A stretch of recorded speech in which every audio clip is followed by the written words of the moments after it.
For the interview. Soft, measured pace. Margaret Chen had been preparing for this interview for weeks.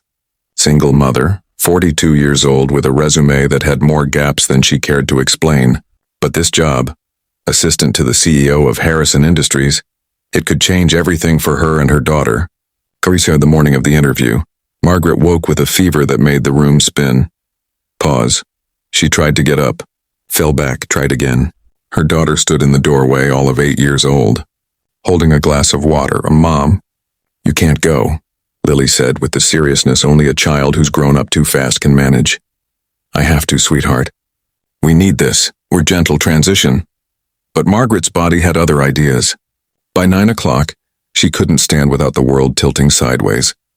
The interview was at 10. Lily made her decision. She put on her best dress, the navy one from last year's school concert. She found the folder her mother had prepared, the one with the resume and references. She wrote a note in her careful third-grade handwriting and tucked it inside. Then she took 2 buses across town, just like she'd watched her mother do a dozen times in practice runs. Pause. Warmth in voice. At Harrison Industries, the receptionist's eyes went wide. Honey, are you lost? No, ma'am, Lily said politely. I have a 10 o'clock appointment. Margaret Chen, that's my mom. She's sick, so I came instead. Scene transition. The receptionist didn't know what to do. She called upstairs, and that's how Lily found herself sitting in the waiting area outside James Harrison's office. Folder clutched in her small hands, feet not quite touching the floor. James Harrison was exactly the kind of CEO you'd imagine. 58 years old, silver hair, suits that cost more than some people's monthly rent. He'd built his company from nothing, and he had no patience for wasted time. When his assistant told him a child was waiting for the 10 o'clock interview, he almost canceled it outright, but something made him curious. Pause. Lily stood when he opened the door. She was tiny, this little girl, in a dress that was slightly too small, holding a folder like it contained the most important documents in the world. Mr. Harrison, she said, voice steady despite the nervousness in her eyes. My name is Lily Chen. My mom has an interview with you, but she's very sick today. She has a fever and can't stand up. But she really needs this job, so I brought her information. Warmth in voice, slow pace. James Harrison had 2 grown sons. He'd missed most of their childhoods building his empire. He barely remembered them at this age. But something about this child standing there so brave and small cracked something open in his chest. Why don't you come in? He said gently. Pause. Lily sat in the chair across from his massive desk. She opened the folder with care, pulled out her mother's resume and slid it across to him. My mom is really smart, Lily said. She hasn't worked in a while because she was taking care of me. My dad left when I was little, and Mom said being with me was more important than anything.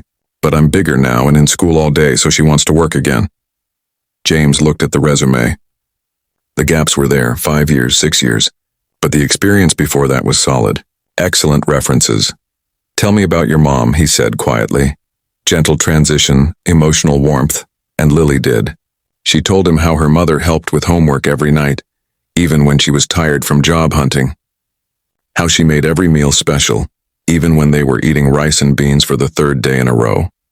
How she never complained, never made Lily feel like they were struggling, even though Lily knew they were. She says kindness costs nothing, Lily added, so we should give it freely. She helps our neighbor Mrs. Rodriguez even though Mrs. Rodriguez can't pay her anything. Mom says that's not why you help people. Pascu. James Harrison felt something he hadn't felt in years. Shame maybe, or recognition. His own mother had raised him alone, worked 3 jobs, never complained. When had he forgotten that? Lily, he said softly, you took 2 buses to get here? She nodded. By yourself? Yes, sir. Mom doesn't know I came. She's going to be so worried when she wakes up. Pause, slight smile in voice. James picked up his phone. Maria, cancel my morning meetings. And call Dr. Peterson. I need a house call arranged. I'll text you the address. He looked at Lily. Let's go see your mom. Scene transition. The apartment was small, Fourth floor walk-up in a neighborhood James Harrison hadn't visited in 30 years. Margaret Chen was on the couch, still feverish, phone in her hand, clearly panicked. When the door opened and her daughter walked in with a silver-haired man in an expensive suit, she tried to stand. "Please don't," James said quickly. "Mrs. Chen, I'm James Harrison. I believe we had an appointment today." Pause, warmth in voice. "I'm so sorry," Margaret began, tears starting. "I wanted to call, but I couldn't find the number, and Lily—" "Oh God, Lily, you didn't—" "She did," James said gently. "She took 2 buses, brought your resume, and gave me the best interview I've heard in 20 years. Slow, reflective pace. He pulled up a chair, sat down like he had all the time in the world. "Tell me, Mrs. Chen, when can you start?" Margaret blinked. "Start? The job. I'm assuming you still want it. Though I should warn you, I'm a difficult boss, demanding, I expect excellence. But you haven't even interviewed me." Pause, emotion in voice. "Your daughter just showed me everything I needed to know. She showed me courage, responsibility, and love. Those aren't things you can put on a resume, but they're the things that matter most. If you raised her, I know exactly who you are." Gentle transition.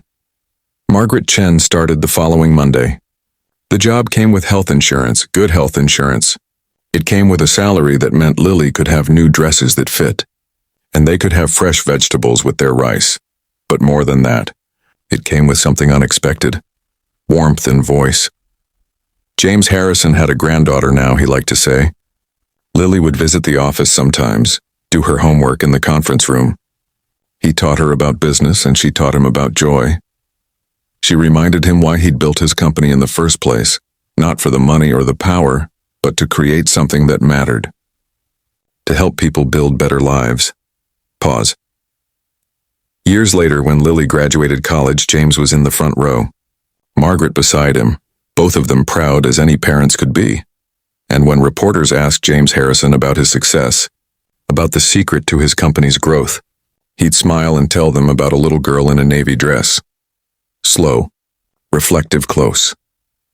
"She reminded me," he'd say, "that love is the greatest credential anyone can have, and that sometimes the bravest thing you can do is show up, even when you're small, even when you're scared, for the people you love."